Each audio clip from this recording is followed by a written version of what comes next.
नमस्कार दोस्तों, स्वागत है आपका हमारे चैनल रोजगार विद ट्रिक के अंदर। आज हम बात करते हैं जीके का मोस्ट इंपॉर्टेंट क्वेश्चन के बारे में, जिनकी संख्या है जो कि 100 रहने वाली है और जो हम 10 मिनट के अंदर हैं जो कि कंप्लीट करेंगे। ये आपको एसएससी, जीडी, आर्मी सभी के लिए आपके लिए फ़ायदेमंद होने वाले हैं। तो इसी के साथ हम अपना टॉपिक है जो कि शुरू करते हैं। तो आप पहला क्वेश्चन ये है कि भारत की पहली महिला राज्यपाल कौन थी? तो सरोजिनी नायडू थी। भारत में कोयला प्रचुर मात्रा में कहाँ पाया जाता है? तो ये गोडावन क्षेत्र के अंदर पाया जाता है। प्रकाश संश्लेषण में पैदा होने वाली ऑक्सीजन का स्रोत क्या है? तो इसका स्रोत जल है। महात्मा गांधी के जन्म दिवस को किस रूप में मनाया जाता है? तो अंतर्राष्ट्रीय अहिंसा दिवस के रूप में, जो कि 2 अक्टूबर को होता है।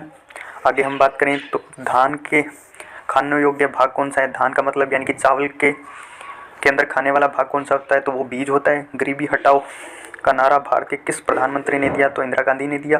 मूंगफली का सर्वाधिक उत्पादन किस देश में होता है? तो ये भारत के अंदर होता है। आगे हम बात करें तो ऑस्ट्रेलिया की पहली महिला प्रधानमंत्री कौन थी? तो जूलिया गिलार्ड थी। सबसे सरल एरोमेटिक हाइड्रोकार्बन कौन सा है? तो ये बेंजीन है। माउंट एवरेस्ट पर 2 बार चढ़ने वाली पहली महिला कौन थी? तो संतोष यादव थी, जो एक भारतीय महिला है। नाभिकीय रिएक्टर किस प्रकार की नाभिकीय अभिक्रिया होती है? तो यह विखंडन और नियंत्रण होता है। केंद्रीय बौद्ध शिक्षण संस्थान भारत में कहाँ स्थित है? तो लेह के अंदर स्थित है। मनुस्मृति, रामायण, महाभारत किस काल से संबंधित है? तो यह शुंग काल से संबंधित है। भारतीय विश्वविद्यालय अधिनियम किस वायसराय के समय पारित हुआ? तो लॉर्ड कर्जन के समय पारित हुआ। राष्ट्रकवि के नाम से कौन प्रसिद्ध है? तो मैथिली शरण गुप्त है। पानी के टैंकों के अंदर शैवाल को खत्म करने के लिए प्रयुक्त किए जाने वाला रसायन है तो कॉपर सल्फेट है वो। जस्ते का निष्कर्मण किस एसिड द्वारा होता है? तो जिंक ब्लेड के द्वारा होता है। तो आगे बात करें तो बॉल पेन का आविष्कार किसने किया था? तो जॉन ब्रांड ने किया था। मशहूर गोल्फ खिलाड़ी विजय सिंह किस देश से संबंधित है? तो यह फिजी देश से संबंधित है। राज्य के उच्च न्यायालय की न्यायाधीशों की नियुक्ति कौन करता है? तो यह राष्ट्रपति करता है और उनको शपथ यानी कि ओथ है जो कि कौन दिलाता है? तो वो राज्यपाल दिलाता है। ऑस्ट्रेलिया व न्यूजीलैंड के उच्चतम न्यायालय को क्या कहते हैं? तो यह सुप्रीम पीपल्स कोर्ट कहते हैं। स्टॉक मार्केट का भावपूर्ण नियंत्रण किसके द्वारा किया जाता है? तो यह सेबी द्वारा किया जाता है। असम के चाय बागान मजदूरों को किस आंदोलन द्वारा वेतन बढ़ोतरी की मांग की थी? तो यह असहयोग आंदोलन, नॉन कोऑपरेशन मूवमेंट के द्वारा। अकबर के नवरत्नों में किसका जन्म है जो नागौर राजस्थान में हुआ? तो अबुल फजल का जन्म है जो कि नागौर के अंदर हुआ था। किस फसल के लिए तना काठ प्रबंधन का युक्त किया जाता है? तो ये शुगर का यानी कि गन्ने का। संघ लोक सेवा आयोग का व्यय किस पर आधारित होता है? तो यह भारत के संचित नीति के अंदर होता है, जिनका आर्टिकल मैं बता दूं आपको 267 और 268 होता है। आगे हम बात करें वह एंजाइम जो वसा अम्ल को ग्लिसरॉल में बदल देता है तो यह लाइपेज होता है। भारत के किस राज्य में मानसून का आगमन है जो कि सबसे पहले होता है? ये केरला के अंदर होता है। भारत में सर्वाधिक वर्षा वाला स्थान मासिनराम किस राज्य में स्थित है? कौन सा राज्य है? तो यह मेघालय के अंदर स्थित है। और पहाड़ियों की बात करूँ तो यह गारो, खासी और जयंतिया 3 पहाड़ियाँ हैं। बिहार सोशलिस्ट पार्टी की प्रथम बैठक कहाँ हुई? तो ये पटना के अंदर होती है। स्वामी दयानंद सरस्वती का मूल नाम क्या था? तो मूल नाम इनका मूल शंकर था। आगे हम बात करें भारत का राष्ट्रगीत किसने लिखा? तो यह बंकिम चंद्र चटर्जी द्वारा लिखा गया। संयुक्त राष्ट्र संघ की स्थापना कब हुई? तो यह 24 अक्टूबर 1945 को होती है। भारत में रेल का प्रारंभ कब हुआ? तो यह 1853 की होती है। मुंबई से थाने के मध्य यह रेल चलाई जाती है।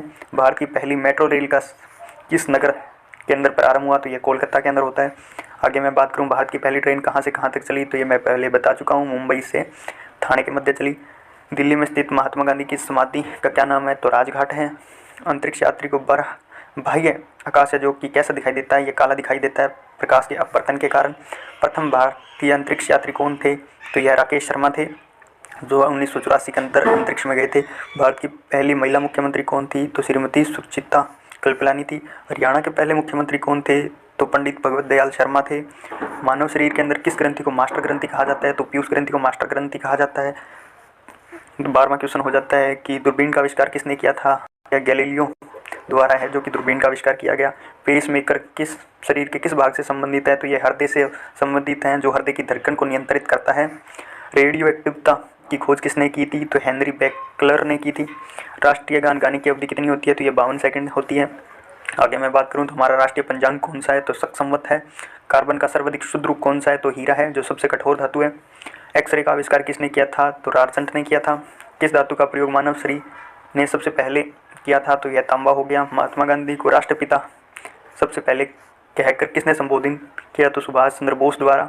अब हम बात करते हैं कुछ महत्वपूर्ण खेल संबंधी प्रश्नोत्तरी की, जो इस प्रकार से रहने वाली है।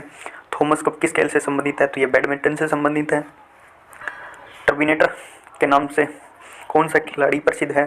तो ये हरभजन को कहते हैं, जो कि एक क्रिकेट खिलाड़ी है। आगे मैं बात करूँ विडम्बल जूनियर खिताब जीतने वाली प्रथम भारतीय महिला कौन थी? तो यह सानिया मिर्जा थी। आगे मैं बात करूँ तो द्रोणाचार्य पुरस्कार की शुरुआत किस वर्ष हुई? तो 1985 के अंदर हुई, जो कि एक कोच को मिलने वाला पुरस्कार है, न कि खिलाड़ी को मिलने वाला। आगे हम बात करें हॉकी की अंतर्राष्ट्रीय संस्था कौन सी है? तो IHF है। अंतर्राष्ट्रीय खेल संस्थान कहाँ पर स्थित है? तो यह पटियाला पंजाब के अंदर स्थित है। बटरफ्लाई शब्द किस खेल से संबंधित है? तो यह तैराकी से संबंधित है।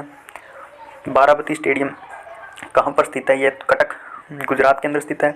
आयरन शब्द किस खेल से संबंधित है? तो यह गोल्फ से संबंधित है। मैराथन दौड़ की दूरी कितनी होती है? तो यह 26 मील या 385 गज होती है। बैडमिंटन में नेट की जो ऊंचाई है वो ज़मीन से कितनी होती है? तो 1.59 मीटर होती है। बैटन कप किस खेल से संबंधित है? तो यह हॉकी से संबंधित है। हॉकी के जादूगर मेजर ध्यानचंद की आत्मकथा का नाम क्या है? तो यह गोल है। और वर्तमान के अंदर मेजर ध्यानचंद पुरस्कार खेल रत्न का सबसे बड़ा पुरस्कार है। अर्जुन पुरस्कार की शुरुआत किस वर्ष होती है? तो यह 1961 के अंदर शुरुआत होती है। डबल फॉल्ट शब्द किस खेल से संबंधित है? तो यह टेनिस से संबंधित होता है। पहली बार हम सर्विस करते हैं वो अगर गलत होती है, अगर दूसरी बार भी सर्विस गलत हो जाती है तो उसका मतलब होता है वह डबल फॉल्ट हो जाती है। आगे मैं बात करूं तो हमारे 100 क्वेश्चन है जो कि हमने कंप्लीट कर लिए हैं टोटल 10 मिनट के अंदर। ऐसे अनेक महत्वपूर्ण क्वेश्चन देखने के लिए हमारे चैनल को सब्सक्राइब करें, लाइक करें और कमेंट करें, और बेल आइकन है जो कि आप अवश्य रूप से दबाएं, जिससे हमारा वीडियो का तुरंत नोटिफिकेशन आपके पास पहुंच जाए। धन्यवाद।